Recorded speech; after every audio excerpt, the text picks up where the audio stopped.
Hey everybody, hopefully you guys can hear me okay. I'm hoping when I add AshEL that you guys will be able to hear okay as well. I'm going to keep the video this way and he should pop up in the upper corner. Just because last time I had so many issues, I'm just trying to avoid that on this one. So I guess we'll see what happens. Alright. Alright, AshEL, you should have your invite. I can see you, so hopefully you've got the invite. Let's see what happens. Hopefully my phone notifications. Let me turn that off. Alright. Hello, Tiffany. Hey, Suzette. Hey, Aaron. What's up? What's up, Bella? Linda? Jessica? Hello, everyone. Let's see if we can't get AshEL in here. Okay. So you should have received an invite to my live feed, AshEL. So just check out your notifications and see if you've gotten it. Because it has been sent. Hey, Chastity. What's up, Lou? Let's see. Sorry, y'all. Trying to get it working right. Dun, dun, dun. Okay, I can see you, AshEL. Can you see your invite to the video?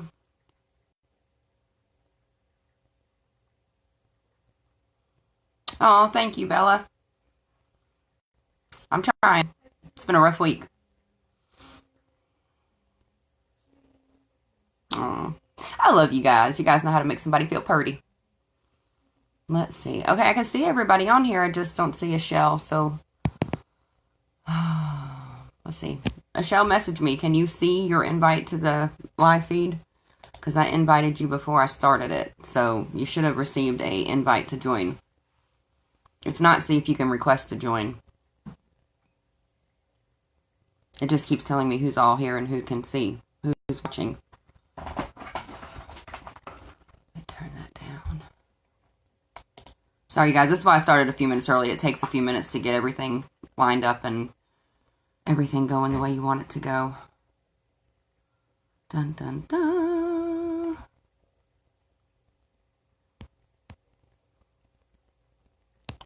Okay, everybody keeps leaving and rejoining, it looks like, so, or just keeps telling me who's here, which is the same feed of people, so, let's see here. He says he clicked on it, so, let me see.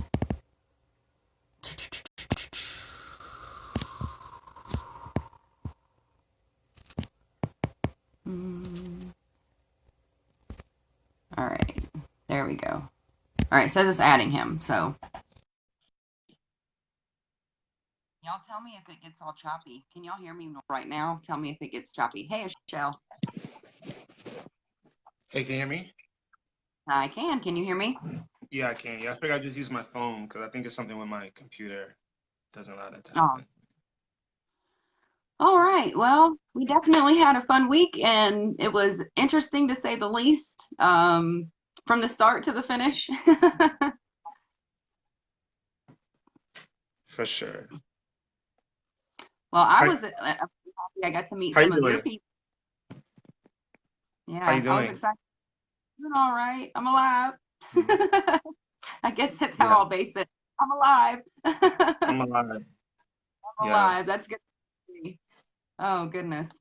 that's a But good yeah, I mean, start. I had fun getting to meet some of your people the beginning of the week and go to the panel that you were on to discuss modified foods, and that went out to 1,200 teachers and principals. So that was a unique experience, and I thought that was pretty neat that you guys had that, happening for you guys. Yeah, that's what DJ Cavum, ETAF, he invited us to do that. We do like various works around the country. I think it was around STEM education and STEAM education in schools. Trying to get guardians to be a part of that. You can do science, technology, engineering in the Yeah, garden when I was in school organically.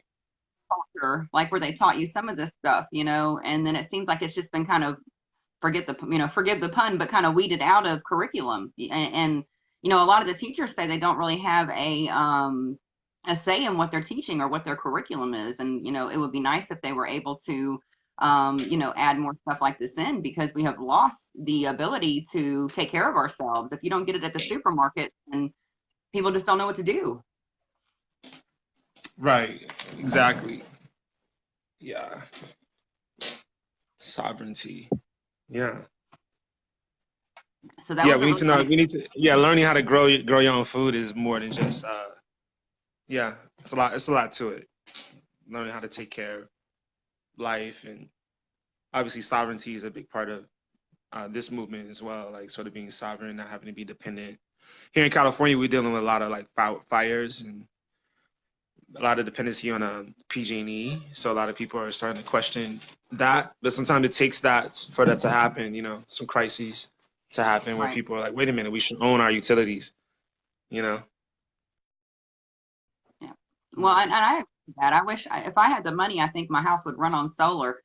That was something that I've looked into in the past, but it's so expensive to start up anything like that. They make it virtually impossible to afford the alternative options. So Yeah, yeah, yeah. It's a campaign. I mean, yeah, there's a lot of legislation going around, like how to make. I know California is almost like its own country in some ways. So yeah. they used to have like different rebates and things like that, but obviously that's political too with oil and gas. But ironically, oil and gas is not as big as a lobby of as the pharmaceutical industry, as we found that we're finding out. So Yeah. Oh yeah. Oh yeah. Well, I'm sure you have, I'm sure. I know you sing, your song "Vaccination," and you have the CDC. So I'm sure that was quite, time for you to be able to actually roll up into the CDC and kind of see how these things take place and what's happening. I mean, it was an eye opener for me my first time, and I got to say, every single meeting opens my eyes more and more and more. right, yeah. I mean, yeah. First of all, I just want to thank you for having me there too. It was I think what you're doing is very unique in the sense that I think I think you sort of following your gut to to have me there specifically, but also I think your place in the movement is really important, and I think it was good to meet you. Just say you're an amazing person. So yeah, Oh, thank you. Well, same to you. I like kindred spirits. So, I knew we yeah, clicked before we ever even met in person. We just have a lot in yeah, common. We may be very different looking people, but we do have a lot in common. And everyone I met through you was just amazing people. I'm reaching out to some of the folks that I met through you and trying to further the movement that I'm, and also bring to their attention what's happening out here and gain some more allies. And honestly, the people I've met through you, they have the same sort of heart. They lead with love. They see the world in a different way of, we're preparing our children for the fight that they're going to be in if we don't win this. And we have to prepare them in a way that they are going to come from a place of love and respect and mercy and forgiveness. And those kind of people are honestly hard to come by. I mean, I'll tell you, I have been under fire this week since I got home. Articles calling me controlled opposition, a shill, things like this. And I don't respond to them. I don't read them. I read one, and there were so many sent to me that I was just like, this is a waste of time for me. I don't care what people have to say about me. I know where my heart is. I know where I'm coming from. And for anybody who's been on my page for more than 10 minutes, I think that they grasp that too. So, the haters always seem to be people who heard you speak, have never met you, have never seen what you're doing, and they just jump on. And people saw a picture of me with Paul Offit, and of course that stirred the pot. But I've been talking to Paul for over 2 years. I mean, during this meeting, we're chatting like he's on the opposite side of the rope, and we're Snapchatting through the meeting. I mean, I don't know that anybody else on our side had that going on. So, I mean, I get a lot of conversation going, and we've had a lot of flack coming because of the comment he made in the men's room that was shared around. And I was sent that when it happened, and I immediately Snapchatted him to ask him what that was about. And it was so funny to be able to sit there and in the moment be like, hey, this just got told to me. What was this about? And, right. and it's hard. Nobody wants to hear the answers to the questions, even if they ask them. I mean, people are very closed-minded for such open-minded people. So, Yeah, I mean that's sort of indicative of. I mean, the irony of that, that's sort of indicative of why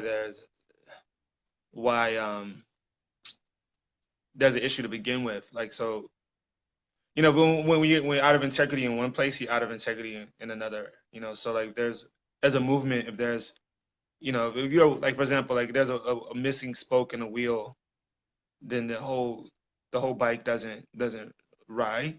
And I think the movement just needs to mature, you know, humanity in general. But I think we have to understand, one of the things I really came back with is understanding that this aspect of like ecosystems, you know, and movements having ecosystems. So understanding that different people are in different places within a movement and have been affected differently. And some people have for whatever reason, have the level of like sort of courage or maturity or whatever it is that allows them to actually sit at a table with a Paul Offit, which is rare, you know, and I think it's really powerful. Like, so, I mean, that happened. I mean, it happened to Martin Luther King. I mean, Martin Luther King wasn't necessarily popular at the time, you know, everybody really wanted to, nobody was into like, you know, people saw like kindness as passivity, and they were like, we're not turning the cheek when we actually experience so much pain. But I don't, they conflated that issue, because I think what this was, for me, it was more like eye-opening just to listen and sit at the table and really get what's actually going on in his mind, and what people actually believe. Like, is this person like evil? Is this person like, so I mean, it's good to dispel any myths. We're truth seekers. We need to actually be able to spelunker and actually withstand the heat to go deep inside the cave and understand exactly what's happening. And I think that requires a little bit more sort of courage and fortitude than the easy knee-jerk reaction of saying I'm right and this person's wrong, and sort of blaming anybody. But I think that's sort of indicative of just people are in pain, you know. So I think we sort of look at it just like, you know, having compassion. Like, folks are in pain, they know not what they say, and you know, Yeah, and I mean, I've been there, and all would be revealed. All would be been, you know, revealed. Yeah. and I've been that angry mother before. I mean, I have. I mean, I've sent things to their Twitter that got me blocked. You know, I have been Yeah. angry. It's just that doesn't get me anywhere.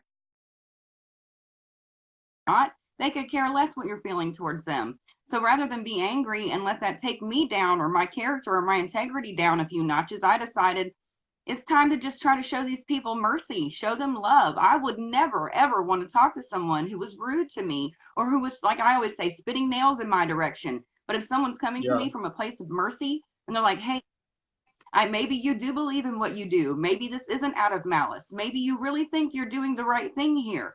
But let me show you the injuries. Let me show you the people who are affected by what you're doing, and maybe open your eyes a little bit to the fact that we're human beings, because to them we're statistics, we're just numbers, we're just post-market data. So to me, it's Yeah. like it's really here and show them these are real people, these are real children. We don't want to be affected by this stuff, and really the fact of we, you know, My dog is. okay, somebody Oh, needs to be vaccinated. sorry. That's my. They should be truly informed, and if they're truly informed and they still choose that route, that's their choice. But that's where we're falling short, and that's like Wendy with her comment. My friend Wendy Michelle, that came from Alabama, where I'm from. You know, she held up the piece of paper that they give you at the doctor's office, and then she held up the entire insert that goes with said vaccines. And it's like the difference, you know, people pay attention, because all of this is what you should be reading before you decide to do this, not this little piece of paper that says a fever and a rash. And I think that needs to get, you know, if they wanted more people to be on board with what they're trying to sell here, then you should be informed of what the risks are. Right. Yeah. Exactly. Yeah. People should be. Yeah. So I mean, I think in the end of the day, sorry about that. My had like my dog was barking here, but I think at the end of the day, like, it's when people are able to be humanized, and you actually humanize the people on the quote unquote other side, I think that actually has more long-term benefit than sort of the polarization. Because one thing that was really fascinating for me was witnessing someone coming up, you know, sharing their story, talking about how they were impacted, and then business as usual right after that. So I was like, wow, there's a huge gap here, but it's indicative of a lot of issues with humanity in general right now. And I think So I think this particular situation, I think a lot of people, they're interested in transformation in general. They should really check out what's going on with this, because I think it's how, you have, like, advisory committee, immunization practices, and, from pharmaceutical industry reps, doctors, etc. And they're moving forward with everything that the CDC vaccination schedule, and it's sort of like they've been sort of trained to move forward in this direction and just keep it going, and they sort of see people as like, oh, poor soul, liability, sorry to happen, or maybe they think maybe this wasn't because of the vaccine, sorry they think that, and it's sort of like thinking, um, it was illuminating, beyond illuminating, and just really everyone should go just to check it out, because it gives you an insight on like what, like, people have the levers, their hands on the levers of our in our society, on our health, and making decisions on behalf of our future and our children. And it's one of those things you have to like witness. And I think also showing up too energetically, just being in the space makes an impact as well. Like actually just being there makes an impact. So having these pictures with Paul, like being in conversation with Paul, doesn't necessarily make you like a traitor. It makes you someone who was willing to actually, relinquish some of the stigma and actually humanize on behalf of the whole movement, because there is a perception of people as being sort of these like sort of rogue, sort of crazy people, right? But it's easy.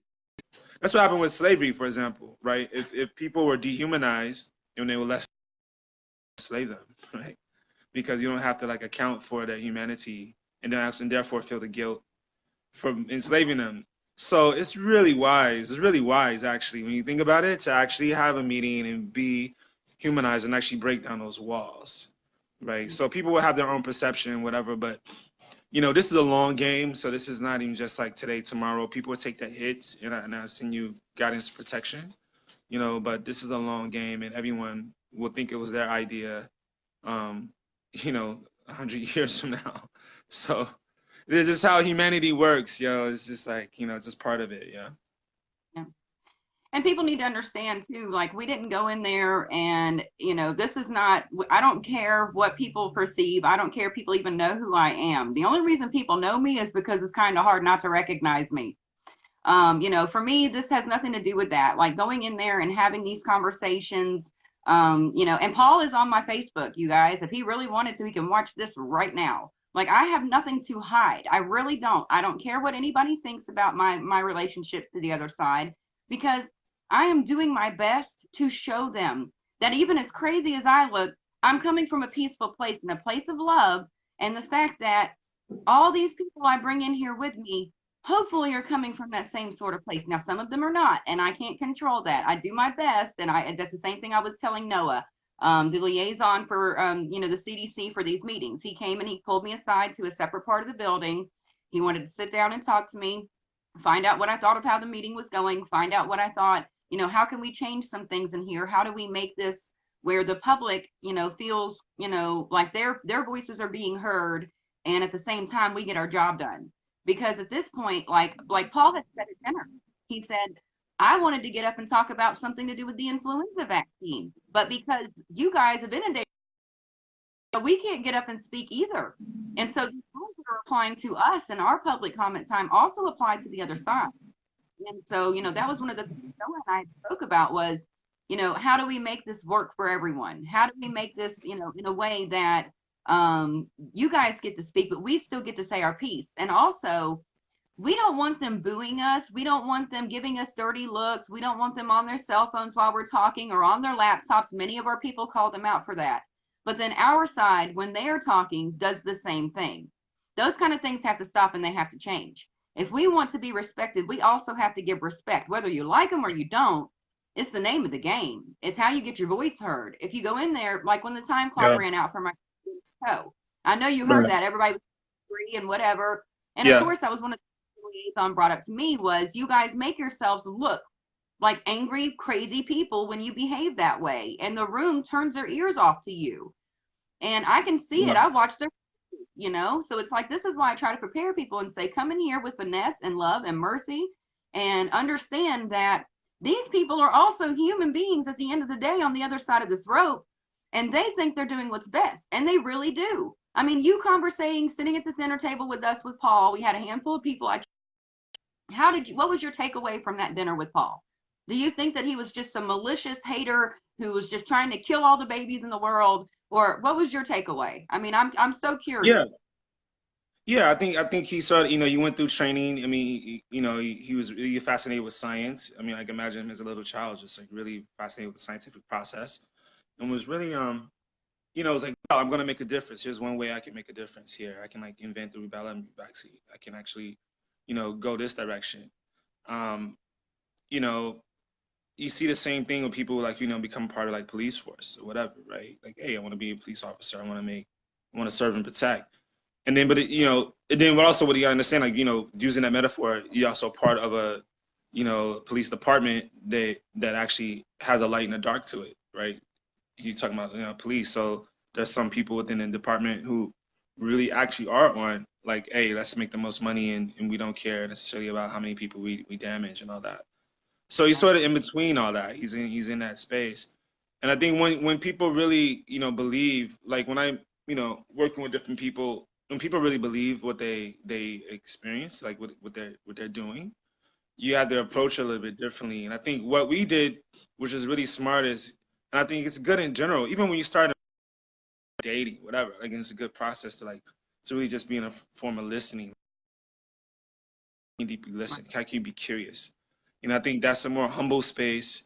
It's not the most popular space to be in, but it's like it's really effective in getting information and actually getting where someone is coming from. So when Paul started speaking, one thing I noticed was like, okay, like what I was listening for was the belief system, so what I end up, because we've all been there, and then certain people, they're like, well, I need evidence. I need science.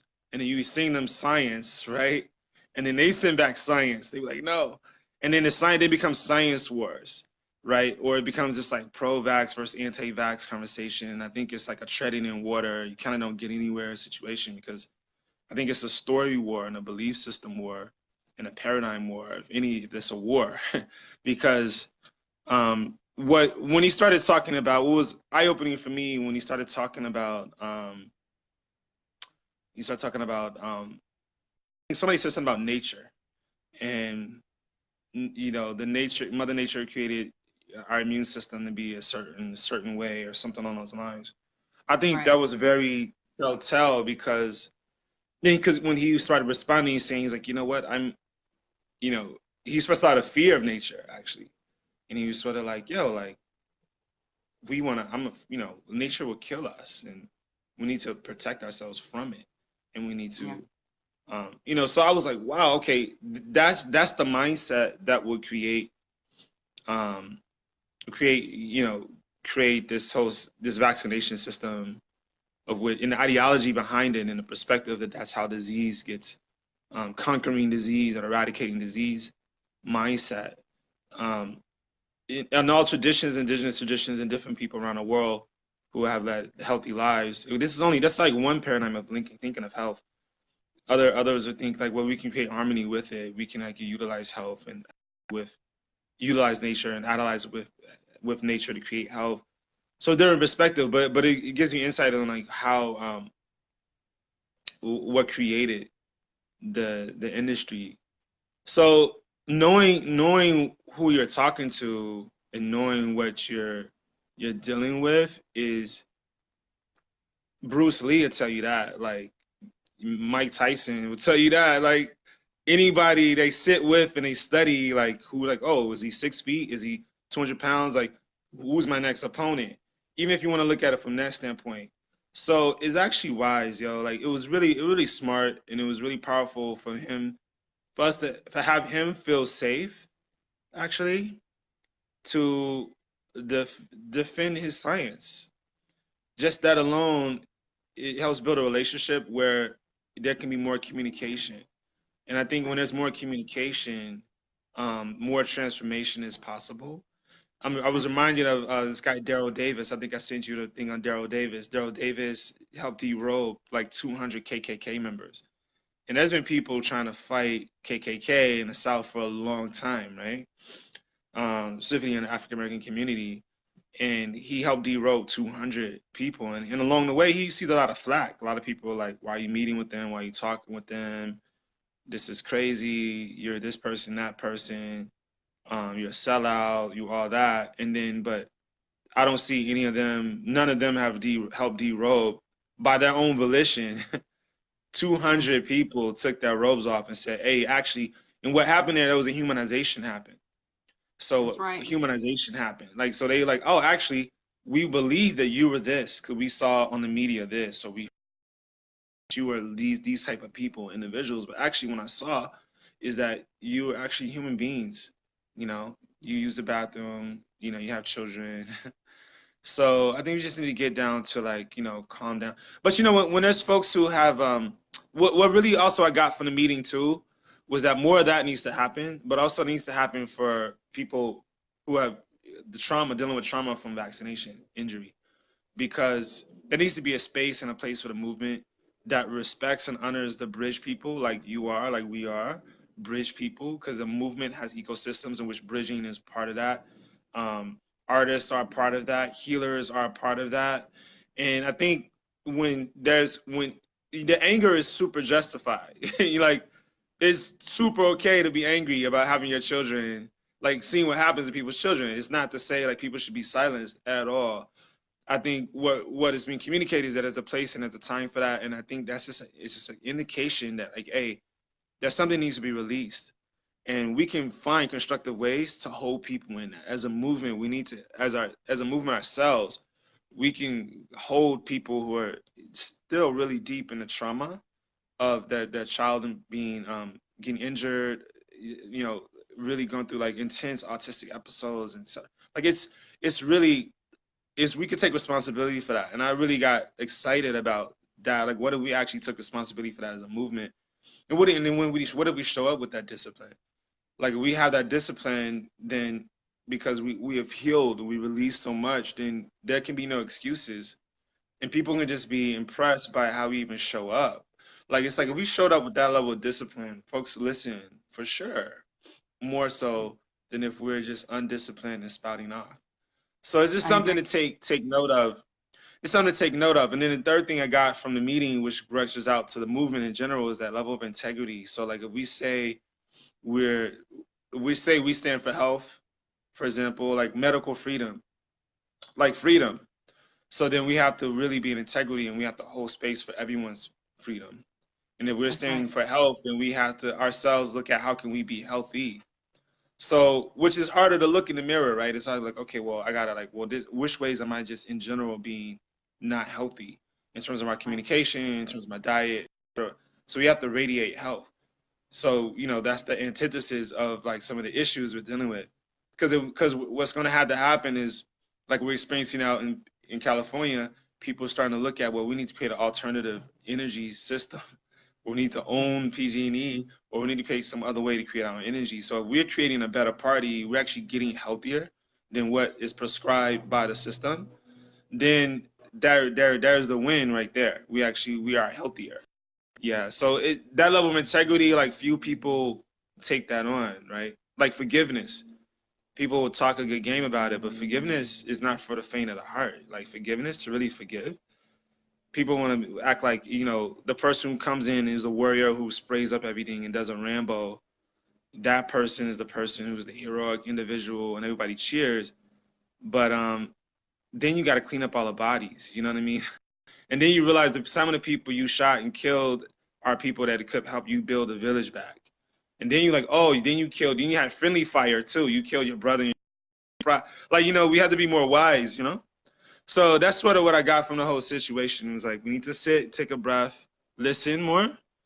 And we need to help our people, you know, we need to like, not me, when I mean people, that people on our quote unquote our side that are dealing with the trauma, but also the people who have bought into like a system of health that we know um, is not really health, right? So we have to hold them in the same way. We have to be leaders, and when you lead, you lead everyone. Like you're leading, like you're a leader to people all sides of the issue. They may not even know that you're leading, you know. So it was enlightening. I got a lot from it, and I'm definitely enriched from the whole thing. Yeah. Yeah, I thought it was an amazing week. And, I knew when I got home, I would be under some kind of fire because it just doesn't happen without it. And that's where Yeah. I guess this comes in for me because 90% of the, well, I won't even say 90%, I'll say about 100% of the backlash that I take comes from friendlies. I mean, it comes from people on the Yeah. same side as me. Yeah. And, I mean, that's really hard for me to swallow because it's like I'm doing something and I'm trying so hard. And it would be great to have support and have backup and have them see other people the same way and have the conversations with other people as well. And I mean, Paul is now Yeah. talking with and Sandy and, a lot of the people that I brought, to exchanging emails with them, they are now conversating. To me, we are humanizing our side. We are showing them we are just people. This is what happened. Agree or disagree, we got to find a common ground here because at some Yeah. point, the mandates have got to stop. The forced vaccinations, compulsory vaccinations, we're not going to stand for it. This is where my peaceful side turns into mama holding her pistol. My children will not ever be vaccinated again. So they need to understand that. And you know what? They're lucky they're dealing with people like us because it could be a lot worse. I mean, I really believe that. There are a lot of people out here who literally say, I would stab him if I was next to him. I would kill him. I mean, we got some people out here who's a little cuckoo about this. And Yeah. so lucky there were people like us who were trying to bridge the gap and calm the crazy a little bit because I get it. My daughter not only was injured, through me being vaccinated while pregnant, but she had intussusception 2 different times from Paul's vaccine. So if I can sit at the table and talk to him, then I feel like anybody should be able to do that. And I get it. I mean, a lot of our friends have lost their children, but that should be more of a reason to want Yeah. to understand to make that change come. And I feel Yeah. like so many people. Yeah.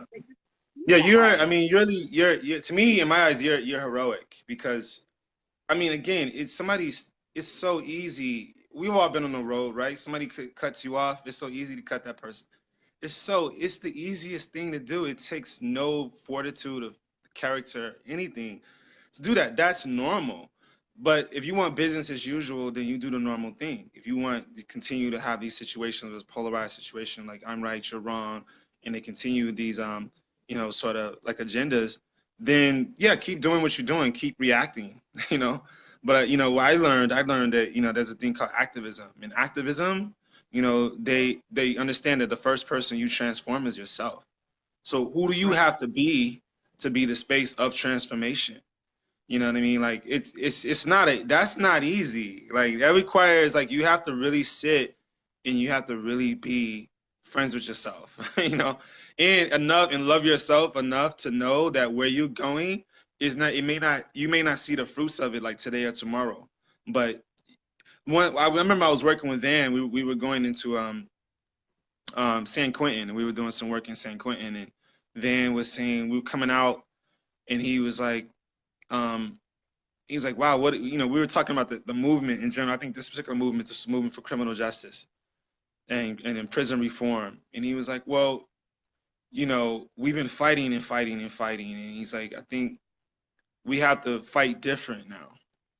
We have to fight smarter than we've been fighting before, because obviously there's responses to all that at this point, right? Just like there's responses to antibiotics, right? And eventually those antibiotics starts getting developing their own responses, and then you get strains that are resistant. So he's like, what we have to do now is like look at, do we want to win the fight or do we want to end the fight completely? And ending the fight requires a totally different kind of courage and a totally different kind of activist, to end the fight. Like, can we look at the world like that? And then some people won't. Some people won't be able to do that. And it's fine, you know what I'm saying? It's fine. It's not like everyone will be able to do the same thing. It's more or less like understanding that people in this movement need to understand and respect, and movements in general understand and respect that, like, no one has to replicate everyone else's activities. No one is a clone of everyone, and you don't want everyone to be a clone. You don't want everybody to look the same. You don't necessarily want everybody to have the same political want the same president or all that. Like all those are trappings and illusory when people get into that, like, oh, this person's not this religion or this type of political affiliation. It's like there's a lot of trappings like that in movements in general that leave movements dead in the water, you know. So we have to be able to hold space for people to be who they are, That's and what moving forward. Yeah. he thinks that the anti-vaccine movement is dying off. He said that he feels like, and our presence at the ACIP has definitely gone down. And that's one of the things that makes me really sad, because I'm spending a lot of time and effort trying to get our people there. And I feel like our Yeah. people, if we get a lot of repeats, which is amazing. I love seeing my family. That is my family to me. But we need a lot more newcomers. We need people that they've never seen your face before. They've never heard your story. They've never heard whatever science you're bringing with you, or whatever the case may be. We surely need more doctors and scientists from our side to show up, because I feel like when it's a colleague and not just a mother to them, and I'm just putting that in quotes here because we know that what that means to us, but to them, it's a different thing.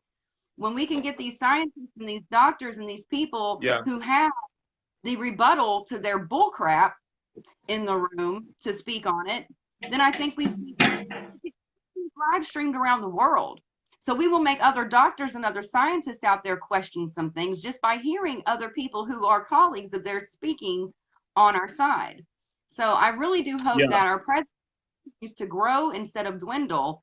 And I wish I had more help with that. Anybody out there who would like to join me in helping me get this to become bigger and more, please reach out to me, because I've had several people who have offered, but after one meeting they fall off. And I'm going to be at every meeting, and I would love and friendly Yeah. backup. Friendly Yeah. backup. I you know what I'm saying? I've had offers from Like I some people, but repeat, like I'm getting they can't, fire. or they get too angry, and I can't, like, for me, that's not what I'm aligning with.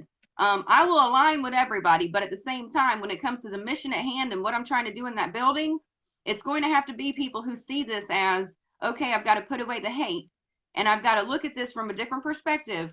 I've got to understand where that person is also coming from. And then we start to talk and we start to bridge this. And I'll tell you, you heard Paul at the table say, I trust Lynette.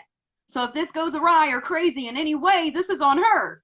And I mean, and for me, it's like we have that rapport. We can talk about anything and everything. I mean, normal days down to all this science and whatever. But I'll tell you people this, anything I've asked him for, he will send to me. That's down to studies. There's been a lot of talk in the past 2 years, and I have learned a lot, and I believe he has learned a lot. And Yeah. so I Yeah. don't think This inevitably is affecting him.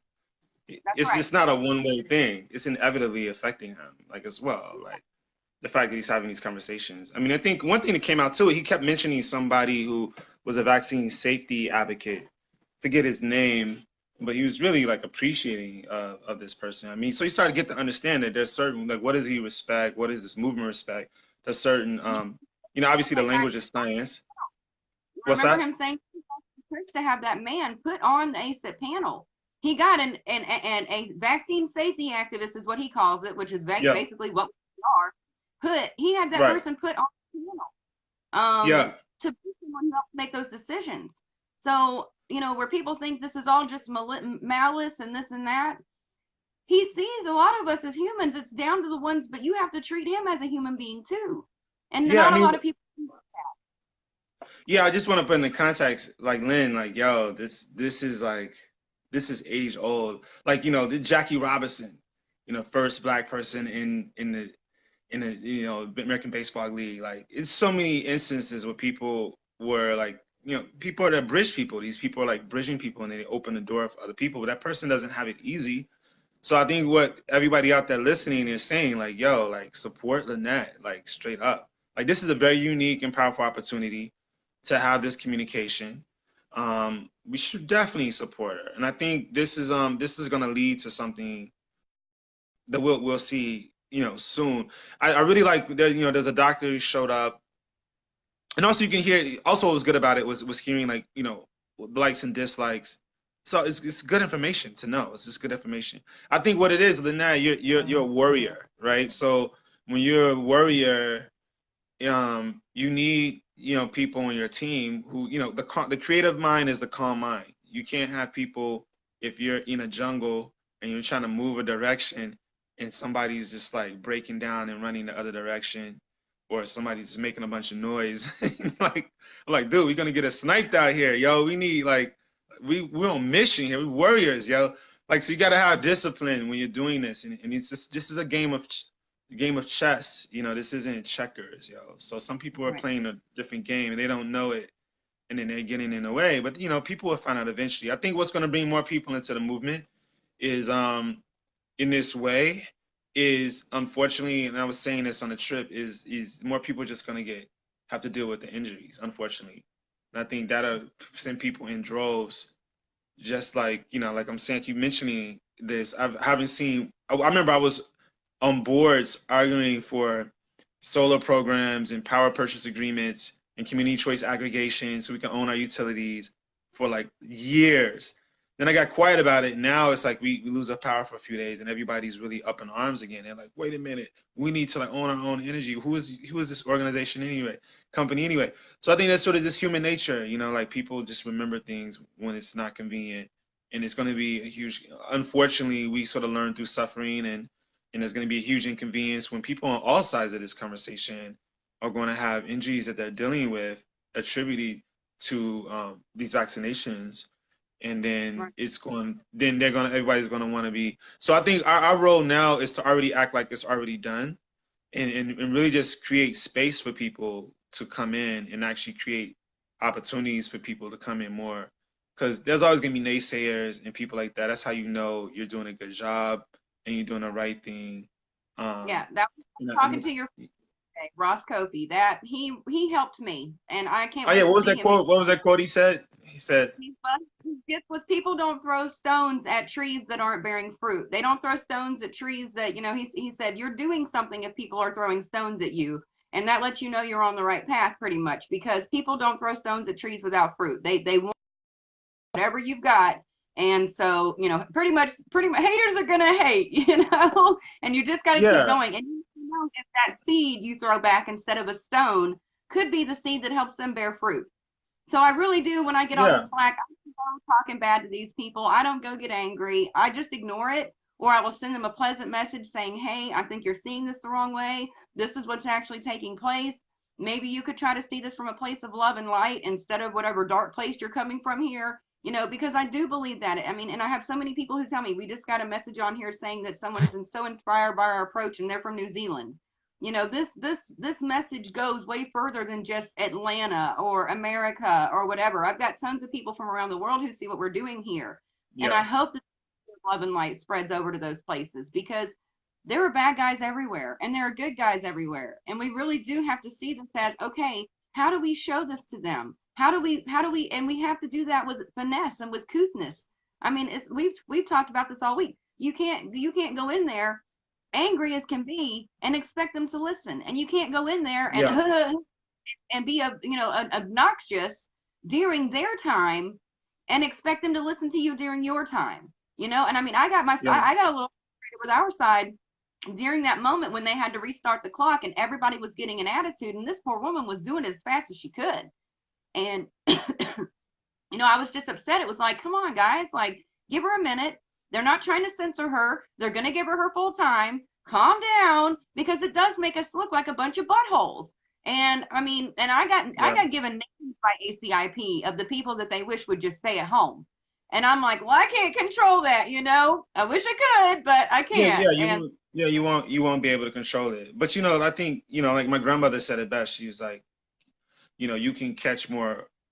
You can catch more. What she said, catch more flies with honey than with vinegar, that's right? right. And it's like, we can get way more done. I think a lot of people think that they associate that with weakness or passivity or sort of rolling over, and I think that's a misnomer. But again, I think the time will tell. Time will tell, and folks will know. I remember I was working with actually Cornell. Well, Cornell West. Cornell West. I was working with Cornell West, and I was working with this guy, a woman, Belby Rooks, and Didon. Didon's passed away, and I think they, like, his daughter, Belby Rooks' daughter, works at Princeton with Cornell West. Cornell West is a philosopher and an activist and things like that. And anyways, they went to the Ivory Coast, and they were chasing the steps of slavery, right? And they went to the Ivory Coast, and they left really pissed off, as one might if they're African descent, and they were like, fuck this, like like the woman literally, and I know her to be a really nice person. She was like, yeah, I don't want to see another white person ever again. Like I can't see, the process that people went through from West Africa to the States and the triangulation of the slave trade and all that, and going through that Right. pain and feeling in her body. I mean, she has every right to say what she said. She has every right to be angry for sure, right? And then her husband was like, well, what does healing look like? Like, how can we have a third way? Because we kind of know what those options are and what they lead to. Either you get sick because you're holding in a lot of pain and then you're pissed off, or your life becomes this small where you're only interacting with a certain group of people because you just can't, all those things don't lead to health. Just like Nelson Mandela said, that resentment is like drinking a poison yourself, thinking that it's killing the other person. So Yes. a lot of wisdom in all that, right? So That gave we me have to goose. get to a point. So I mean, I think what happened after she left, she ended up getting a call with this guy. What's his guy's name? He helped write this book called Traces of the Trade. And what they did, his family. It turns out that his family was one of the three major families that were responsible for the financial backing of the slave trade. So they own the steel mills, like the steel mill. They own like the rum factories in Cuba. They own the ships. They owned a lot of pieces of it, and they were bringing people through the triangle from West Coast Africa to Cuba to the West Coast of the United States, to East Coast of the United States. And they were the descendants of these individuals, and they got rich off of it. Now this guy's like a senator in Portland or something like that, or in Oregon. So he was like, she was like, I don't want to talk to this dude. Da, da, da. Eventually end up meeting with him. They end up coming together. She created an organization called Growing a Global Heart. Really inspiring. Growing a Global Heart, what they do, they go along the Underground Railroad, the areas of Underground Railroad roads, and they do tree planting, they do education. Because what they said the blood of the slave and the slave owner is in the soil. How do we remediate the soil and grow better fruit? So they can combine their efforts together to transform, to create something new and fresh. Because lo and behold, that fight can go on forever. It's really easy. But the amount of courage you have to do to let something go, which is required. You have to let something go, everybody, to let go a way of being. You have to release something in order to get power. The irony of it. So the power sometimes comes from the humility. And then so she came together and they did that, and they answered the question, what does healing look like? And it became healing for not just for her, but like for that heal, do generational healing, understanding that. So I think that what we're looking at is a multi-generational process. And I think what you're doing is sort of leading that in this moment. And that's the way I see it. As a person who studies movements and been a part of different movements, I think that's really what's going on. And everybody doesn't have to understand that. I mean, maybe we'll do more education about like all these different examples are brought up and different examples around like how this is how transformation happens. But there's always going to be people being in the space where they are. But I think as leadership, we can see that healing needs to happen, because if people are blurting out and people are not in the process of that, understanding like the impact of their energies and understanding they have to have some type of discipline in that way, then we need to actually create that in the movement. So you need to create some space for people to actually really decompress. People who would benefit from that. I mean, everyone has some level of trauma, but some people turn that trauma into they a lot of pain to sit there, and other people turn into healers with that pain. So I think that's a conversation we need to have. I was talking to a guy who does things for fathers' rights, and we were just talking about movements and the differences in these sorts of things. And he said they actually have a hotline, so that if you're having one of those down days, or you're angry and you just need somewhere to let it out, you can call and you can talk to someone who has made it through that anger already and who's on the other side of that, and who can help you maybe find your. So that was one of the things that kind of gave me an idea was, For me personally, I don't mind people reaching out to me. I love people talking to me. I love phone calls. If you're pissed off and you're looking for a way to get through that anger and you want to heal through it, call me, reach out to me. I would love to talk to you and help you through it. It wasn't easy for me to get through it. I mean, but for Right. me, most people know my story. I mean, I grew up in a children's home from 4 to 18. I don't have any family outside of my children. I have, I've been through a lot of abuse on every level that you can abuse somebody. And I have found my way through, hating all these people got me nowhere. And being angry at other people or even taking it out on a population at large, like men or just whatever, it gets you nowhere. Because those problems came from those people. And those people may not have been the greatest people, but you can't hold that against an entire whatever. At some point you have to go, okay, not everybody is bad. They're bad or coming from a bad place. Sometimes they don't even realize that. In all my time talking to Paul Offit, one thing I have learned is he truly believes in what he is doing. Dell and I had this conversation on the high wire in June, and Dell was just bored. Did I even get Paul to go to dinner with me?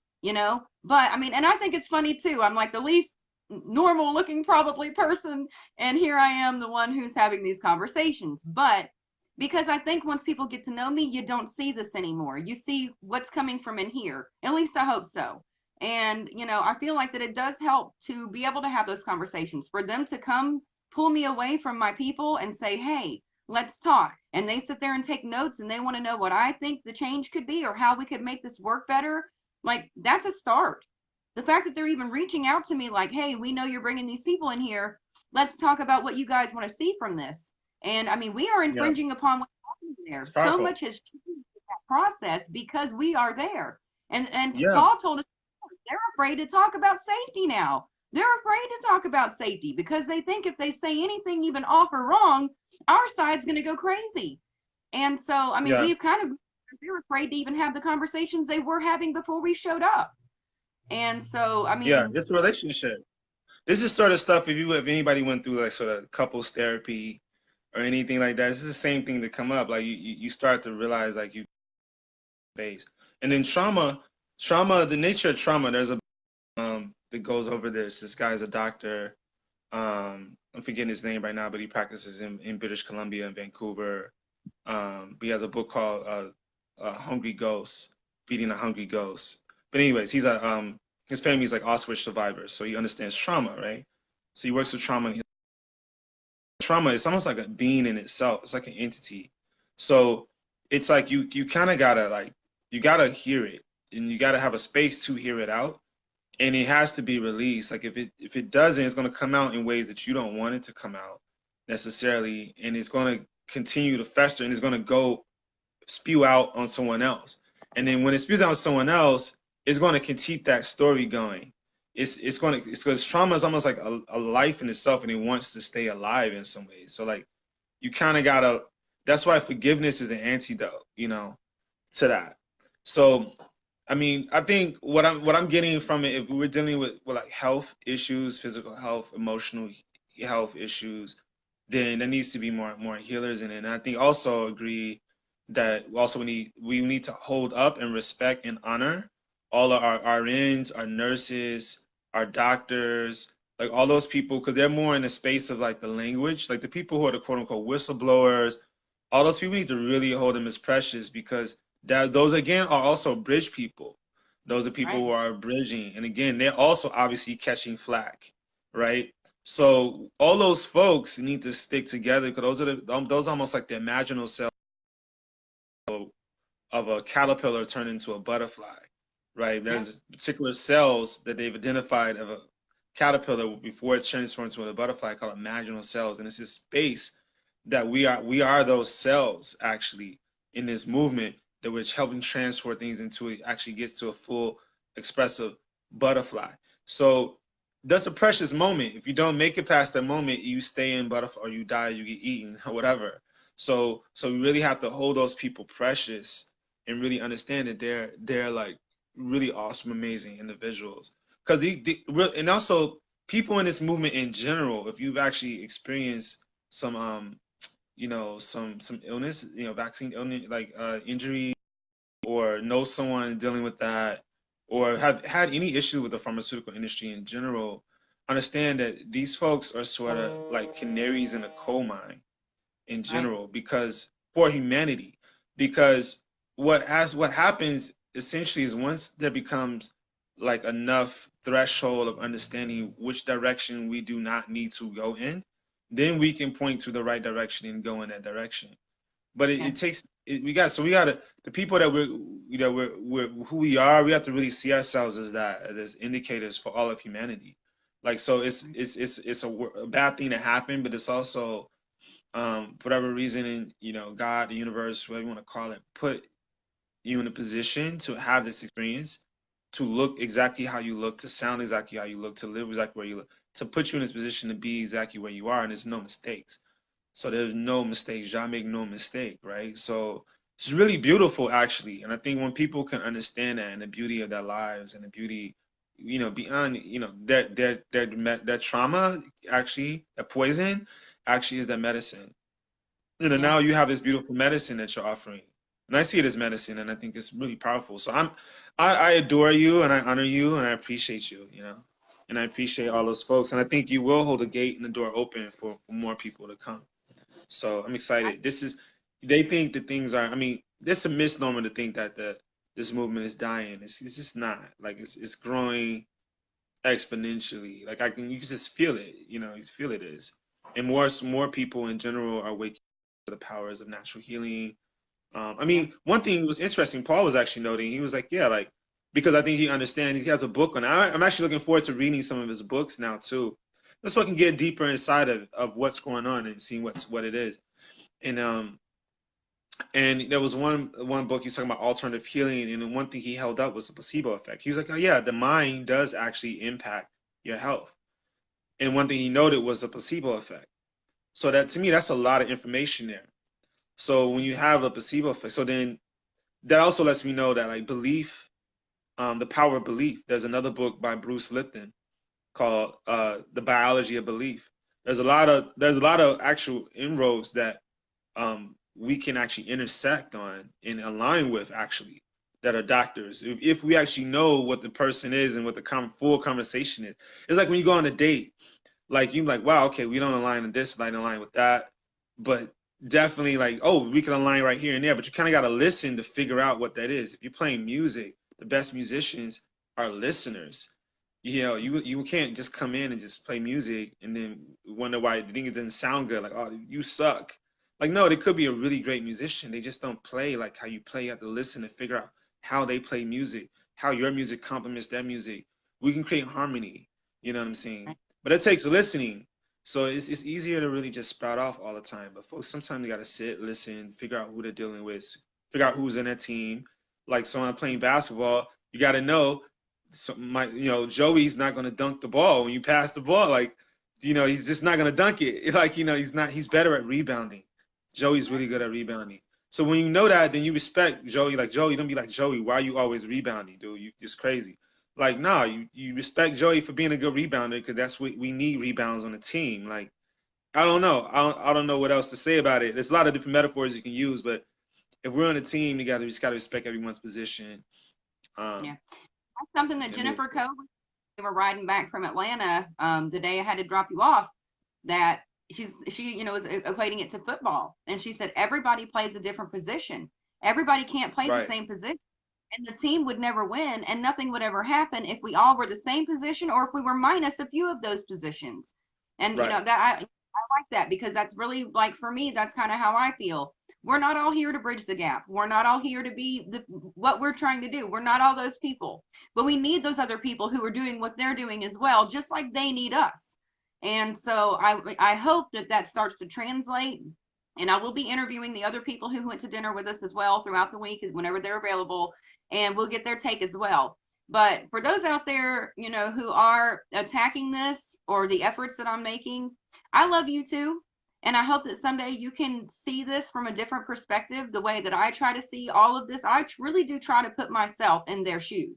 I really do try to see, okay, well, where are they coming from? And why do they see this way? Number one, they were taught this. They were indoctrinated with this, just like yeah, we all were, because we actually saw the injury and woke up, or whatever it was in our lives that tipped us off, and we went, whoa. They haven't made it there yet. We're all in different places on this journey. But if all we do is Yeah. spit at them, treat them like crap, and say, I would stab him, I would do this, well, how are you helping? How does that get us further? I mean, I really don't understand that. I can't wrap my head around how in someone's mind behaving in that manner is what helps us change. I mean, I don't know. Maybe I've just seen too many civil rights documentaries, but in my heart and in my mind, I really do believe that the nonviolent aspect and leading with love, and I mean, Martin really did say, if they burn down our homes, we'll love them anyway. If they kick us, if they beat us half to death, we show them kindness and we learn how to take that. If they're going to kill us, then we learn how to die with dignity and peace in our hearts. I believe that. I mean, I really believe in that. And I feel like, if many more, we need more people who can see it that way, because you are teaching them a lesson. No matter what you do, no matter how hard you try to hurt me or cut me or hurt my family, it's still not going to change. You're not going to change how I act or how I react. You're going to get me. And me is that person who understands you don't know what you're talking about. And it may take you time to understand what I'm talking about, but I want to have that conversation. And as long as I'm angry, that conversation will never take place. And so, I mean, I do feel like we need a lot more people who will see that. Like, hey, you know what? I'm pissed off right now. And I get that. But you got to find an outlet for that anger. Mine has been going out and singing, or, whatever, makes me feel like I'm like tattoos. I mean, really, that helps get some anger out for me. It's meditation. But I mean, whatever it is for you that helps you work those things out in your own mind to where you can get to a better place, to where you can be more helpful in the movement. Because you are right, Yeah. this movement is dying. It is growing every single day. I see it, I feel it, I hear it. I get so many people who are even just old high school friends, old people who went to church with me, people like that, like, oh my God, Lynette, I've been listening to what you're saying. I've been watching the things you post. Like, how do I get out of this? How do I not do this? How do I, whatever. Like, I get it and I see it and I've seen the injury. So how do I avoid this? Help me. So, I mean, I know our movement's growing because that's just me. And there's literally millions of us. So if I have those experience, I'm guessing most of our allies have that experience, then we are definitely growing. And I think that scares them, because at some point we will outnumber the other side. And that's when things get scary for them. Because, I mean, truly, the only way they're ever going to stop is when we do outnumber the people who believe in this and are so indoctrinated and supposed to be. And, I mean, I've talked to people from all angles of this thing. I mean, I've talked to people who literally give vaccines in the Army. And if they were to wake up, they wouldn't even know what to do, because what would I do with this information? I still have to give these every day, or, I mean, you get, I mean, a lot of people who are seeing what you're saying may not be able to react at that moment because of whatever it may be, including those people in that room, because their paychecks depend on it, because their popularity with the folks around that table depends on it. I mean, when we hear them actually divulging and talking and actually asking questions, my mind is blown, because I've been at so many of those meetings where they don't even care. It's just yes, yes, Right. yes.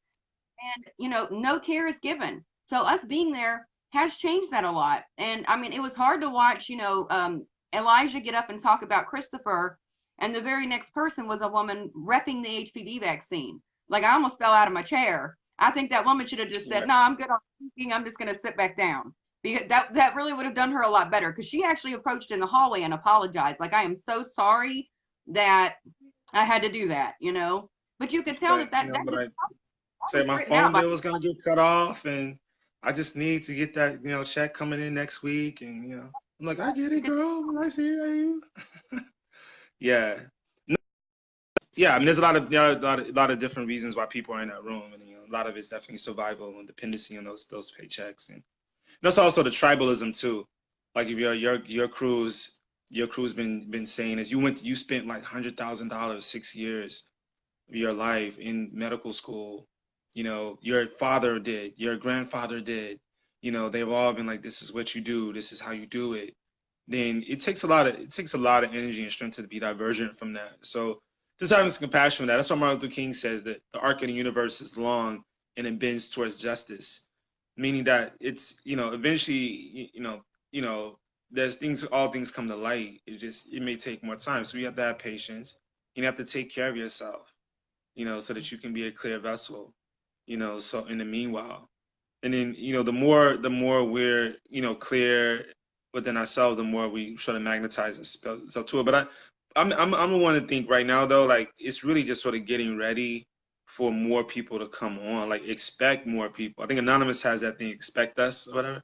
Expect more people to come, like, and really be thinking about what type of, how do you want to hold your arms open for those folks, and how do how do you want to exemplify so that you replicate yourself. That's really what time it is right now. I think, and also how many things do we have available for people to heal, for even doing harm reduction, like folks who have had done, that's folks who have been, fear mongering into getting vaccinations in schools, for example.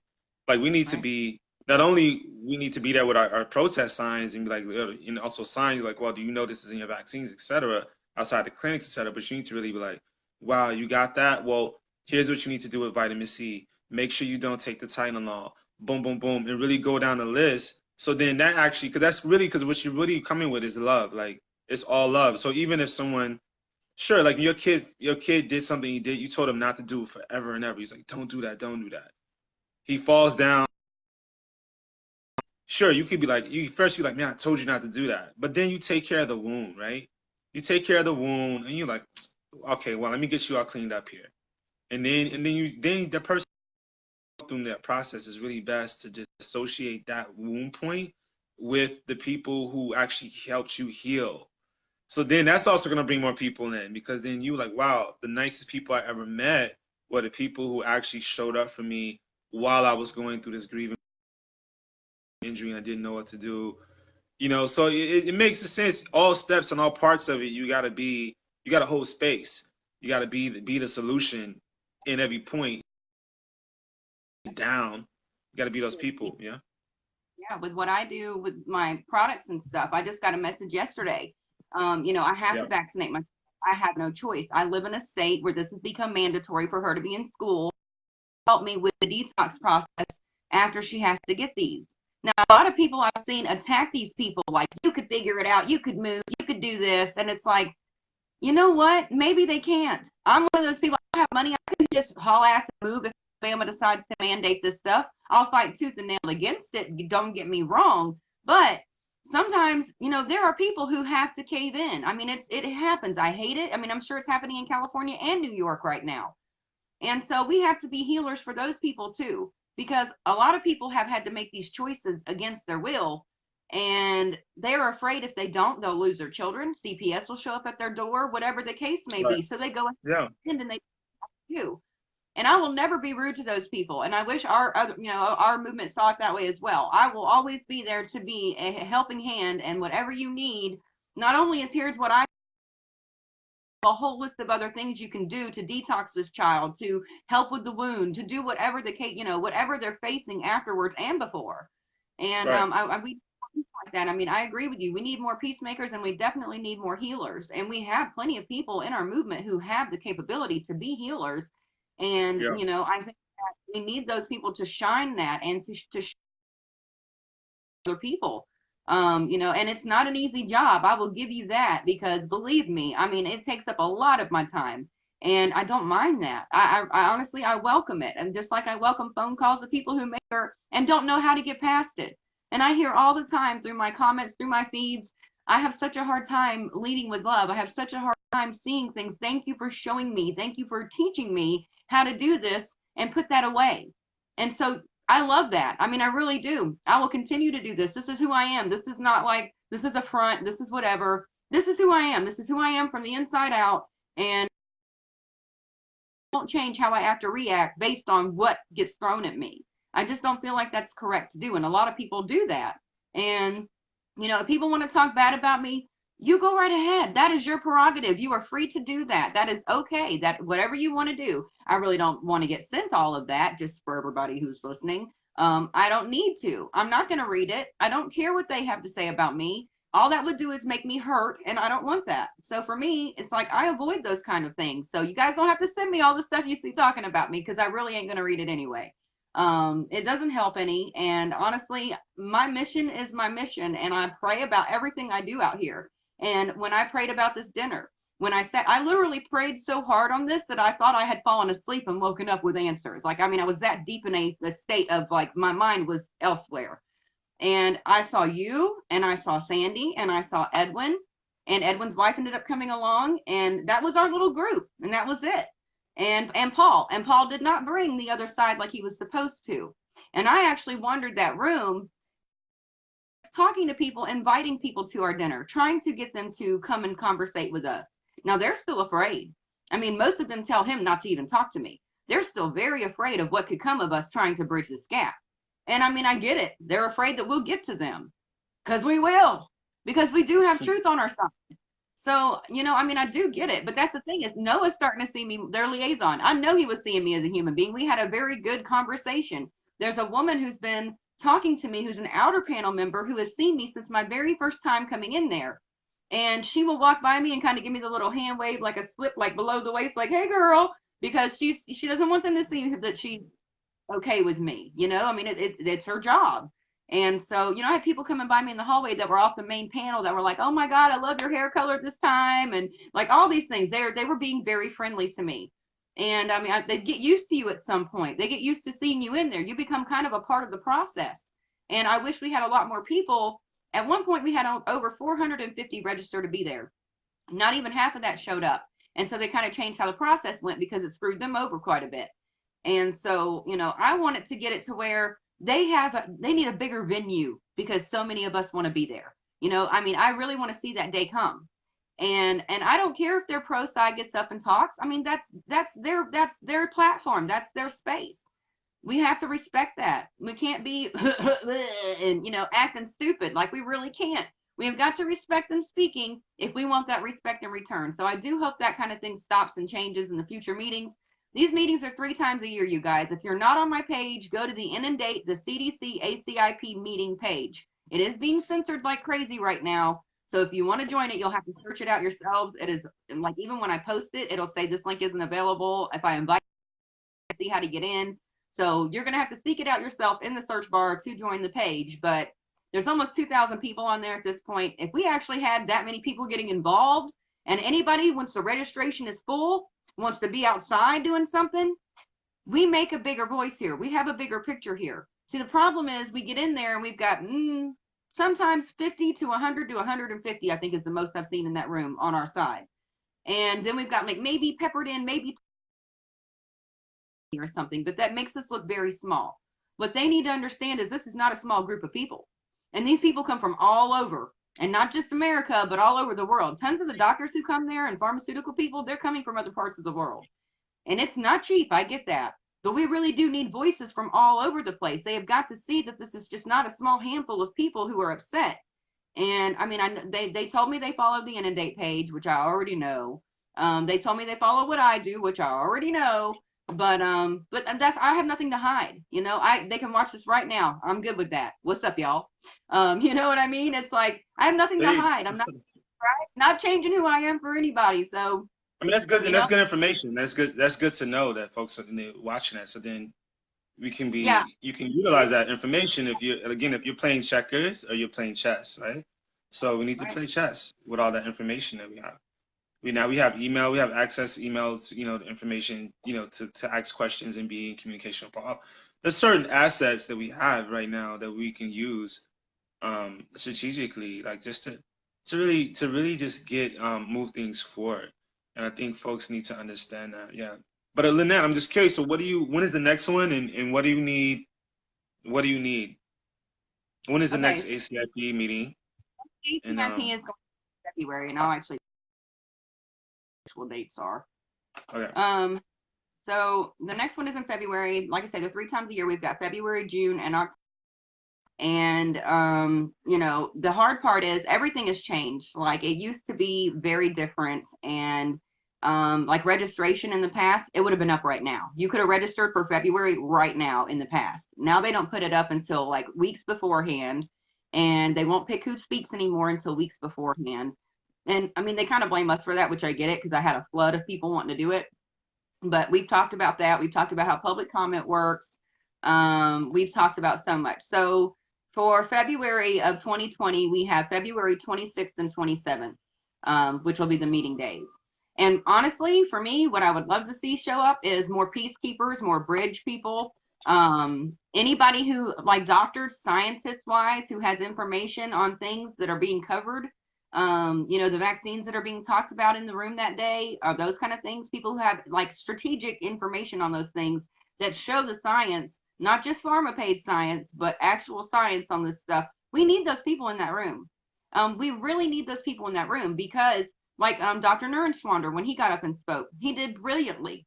Now, Paul actually said he saw him as a, I mean, he said it at dinner. He saw him as a showboater. Now, I will say he was a little bit, no, he was a little flashy with his knowledge, but he showed them, look, I am technically one of you. But these are the things I've seen while practicing medicine. And most doctors, if they really think about it, when they hear another doctor talking like that, would be seeing other instances in their head where, oh, maybe I've seen that too. Or, you know, when our parents get up and speak, maybe some of those people on the panel are like, oh crap, that kind of happened like to one of my family members or one of my distant relatives or whatever the case may be. I don't believe that there's any way all those people on the other side of that rope have never seen this before. There's just too many of us and there's too much injury. So I do think also we may be bridging the gap in that way where we're connecting the dots for some of them.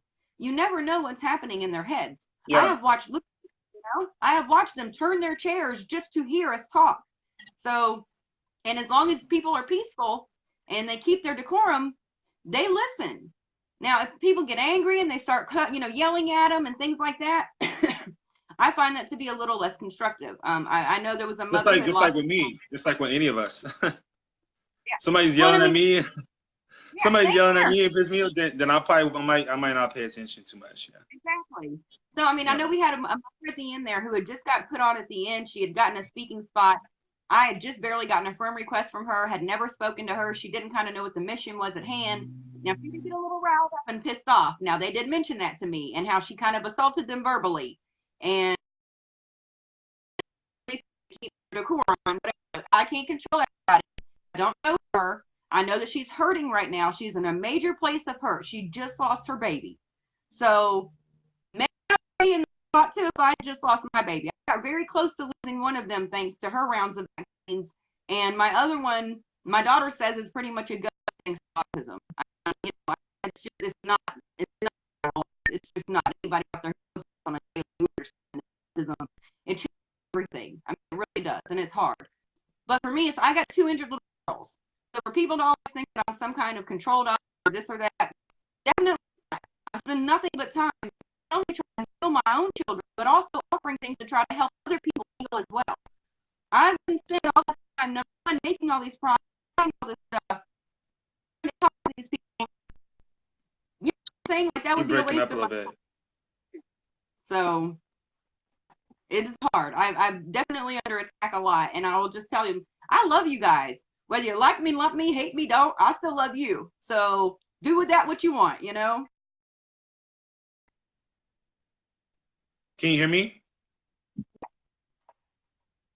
Can you hear me still? Can you hear me? Can you hear me? Oh, okay, yeah, we're breaking up a little bit. Well, I think Facebook's probably mad at me now. I can't.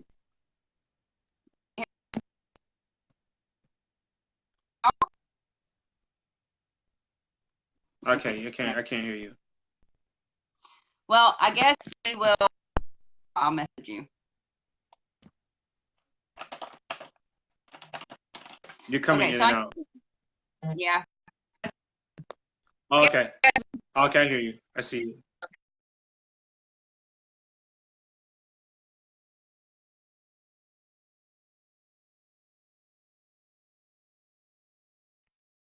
We went there. One people, human beings, and also trying to their takeaway. And I believe that each time we have these kind of meetings, these sorts of dinners, talk to these people, make a difference. They don't forget things. I mean,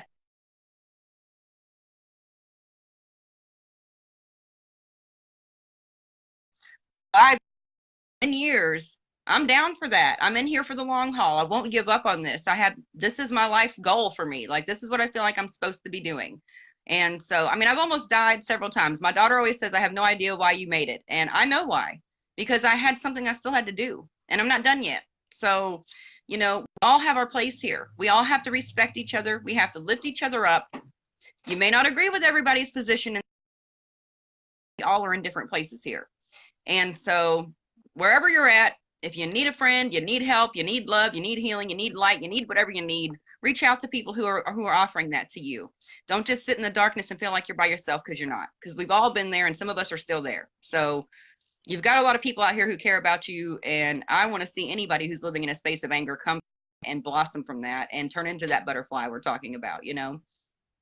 Yes, and I think one part of that channeling that anger could also be some people wanting to speak, and it made me nervous speaking in front of people. I think that somebody mentioned that. I think that's another thing we can. I mean, it could literally be workshops in every city, regardless if they're even going to the ACIP or they're going to City Hall or wherever they're going, where people are training people on delivering their storytelling. That's why I like the whole Vax spaces where they do the storytelling. It's nothing more powerful than you telling your story, your authentic, true story. Nobody can deny that or say you're wrong or whatever about your story. And it's so empowering. So once you find your voice, then you actually shift into leadership position, and other people get motivated to share that story. So folks were saying that I'm just noting things that I've noticed within like the civil rights movement and different movements that actually people didn't just pop out of nowhere. They were training on this. There was institutions set up to help people develop their story, their voice, to help them organize, to actually get results, right? To work on this stuff. So, Right. Yeah. That's what our last comment actually was by my friend Chastity, who was there. She said that she may register for the next meeting, and she's nervous to talk in front of people, and that she needs help being motivated to get up and speak. I think that would be amazing to have workshops like that. I think that's definitely a step in the right direction, because so many people are so nervous. I don't prepare for speeches. I never have. Like, I don't know. I like talking, in case y'all can't tell. And so I just talk from my heart. Anytime I've been in front of ACIP, anytime I've spoken at capitals, anywhere I go, I don't write any of that down. The way my process really is I think of things and they'll run through my mind, and I'll like, let me save that in my head. And by the time I get up to speak, my head is full of these little, little post-it notes of things I've thought of, and it just flows right out of me. And, Del Bigtree was just like, how do you do that? Like, that's crazy. You could just get up and talk and you've got it. And it's like, God, man, it's a God thing. I mean, I pray before I get up, and I used to be so nervous to even sing in front of groups. And I'm not kidding you. I mean, I grew up in front of church. I grew up singing and being in front of people all the time. And I would shake like a leaf. I mean, I was so scared. Something about this movement, I'm not like that. I'm not afraid. I don't feel the fear. I'm empowered, and it's like, let's do this, And so I hope more people can get to that place, because I find more of my strength in reading the Bible and reading, actually, I'm not gonna lie, I love books about Buddhism, Hinduism, like all that kind of stuff, the enlightening, and finding your way past speak your mind, being able to, and without hate. And so, I mean, I've spent a lot of time in like my past year. Most people know I've been out here by myself, single, for over a year now. That year I've spent pretty much just reading and reading and reading and trying to find, how in the world do we get to a better place? How do we see this from a different perspective? How do we not only enlighten the other side, but lift up our own at the same time? It's not about head honchos. It's not about egos. It's not about who's a leader, who's not, whatever. As we've said, everybody has a different place out here, and I hope to find more of my bridge people. Like, I know you're one of them. I really, the connections I've made through you are going to be some of those people for me as well. And I've learned a lot just listening to Ross Kofi's music. He's definitely one of my people. And I was just floored at how much love and how much, like, how they talk about that. And that's really the same message I'm trying to spread here. So, I made some connections through you, as well as just meeting other people out there, that I feel like this message will keep spreading. The light will keep going. And at the end of the day, people are going to judge if they want to. People are going to be upset if they want to be. That is their choice. And all we can do is hope and pray that they find their way and through the darkness to the light, and they realize that hate cannot stop hate, people. It just isn't going to happen. I mean, it just can't. You're going to have some love in there somewhere, whether it be for your own people so that we succeed, or finding a way to even love the other side. It's not easy. Definitely not easy. But how else do we win this? I mean, you guys look back at 1963. There's a documentary that PBS put out called The March. Watch that movie. that will help open your eyes quite a bit to how a successful movement can get somewhere by using nonviolence and love.